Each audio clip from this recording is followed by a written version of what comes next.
एक जंगल के दोनों ओर अलग अलग राजाओं का राज्य था और उसी जंगल में एक महात्मा रहते थे जिन्हें दोनों राजा अपना गुरु मानते थे। उसी जंगल के बीचों बीच एक नदी बहती थी। अक्सर उसी नदी को लेकर दोनों राज्यों के बीच झगड़े फसाद होते रहते थे।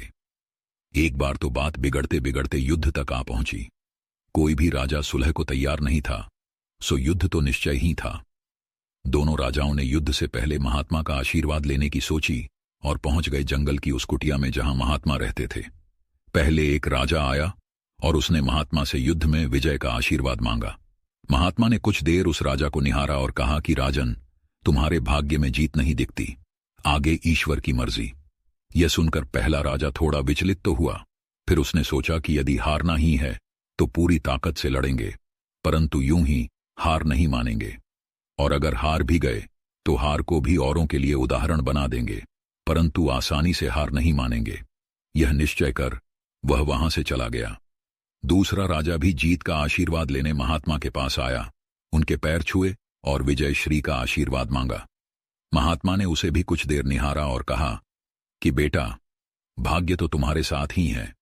यह सुनकर राजा तो खुशी से भर गया और वापस जाकर निश्चिंत हो गया, जैसे कि उसने युद्ध तो जीत ही लिया हो। अंततः युद्ध का दिन आया। दोनों सेना एक दूसरे के आमने सामने थे और युद्ध का बिगुल बज गया। युद्ध प्रारंभ हो चुका था। एक तरफ की सेना यह सोचकर लड़ रही थी कि चाहे किस्मत में हार हो, पर हम हार नहीं मानेंगे। हम अपना सर्वश्रेष्ठ कोशिश करेंगे, अपना सर्वस्व झोंक देंगे। और वहीं दूसरी तरफ की सेना एक निश्चिंत मानसिकता के साथ लड़ रही थी कि जितना तो हमें ही है, तो घबराना कैसा।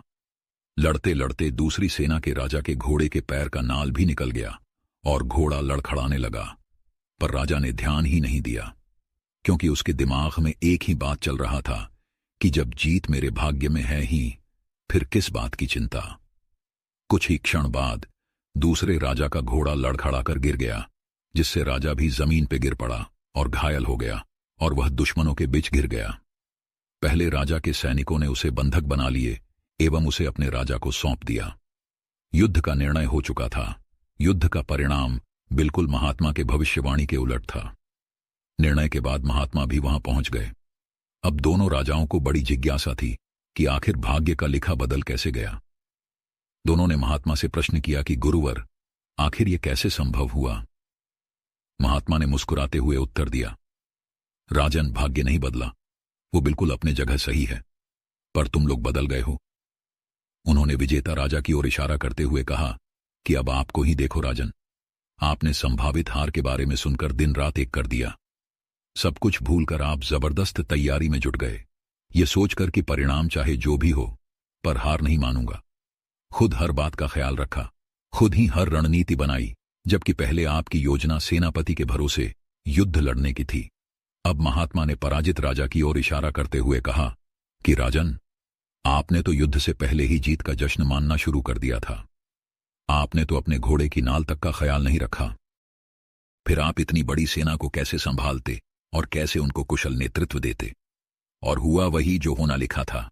भाग्य नहीं बदला, पर जिनके भाग्य में जो लिखा था उन्होंने ही अपना व्यक्तित्व बदल लिया। फिर बेचारा भाग्य क्या करता। दोस्तों, हमें इस कहानी से यह सीख मिलती है कि भाग्य उस लोहे की तरह वहीं खींचा चला जाता है जहां कर्म का चुंबक हो। हम भाग्य के अधीन नहीं हैं, हम तो स्वयं भाग्य के निर्माता हैं। यह सत्य है कि भाग्य भी उन लोगों का साथ देता है जो कर्म करते हैं। किसी खुरदरे पत्थर को चिकना बनाने के लिए हमें उसे रोज घिसना पड़ेगा। ऐसा ही जिंदगी में समझें, हम जिस भी क्षेत्र में हों, स्तर पर हों, हम अपना कर्म करते रहें, बिना फल की चिंता किए, सदैव प्रसन्न।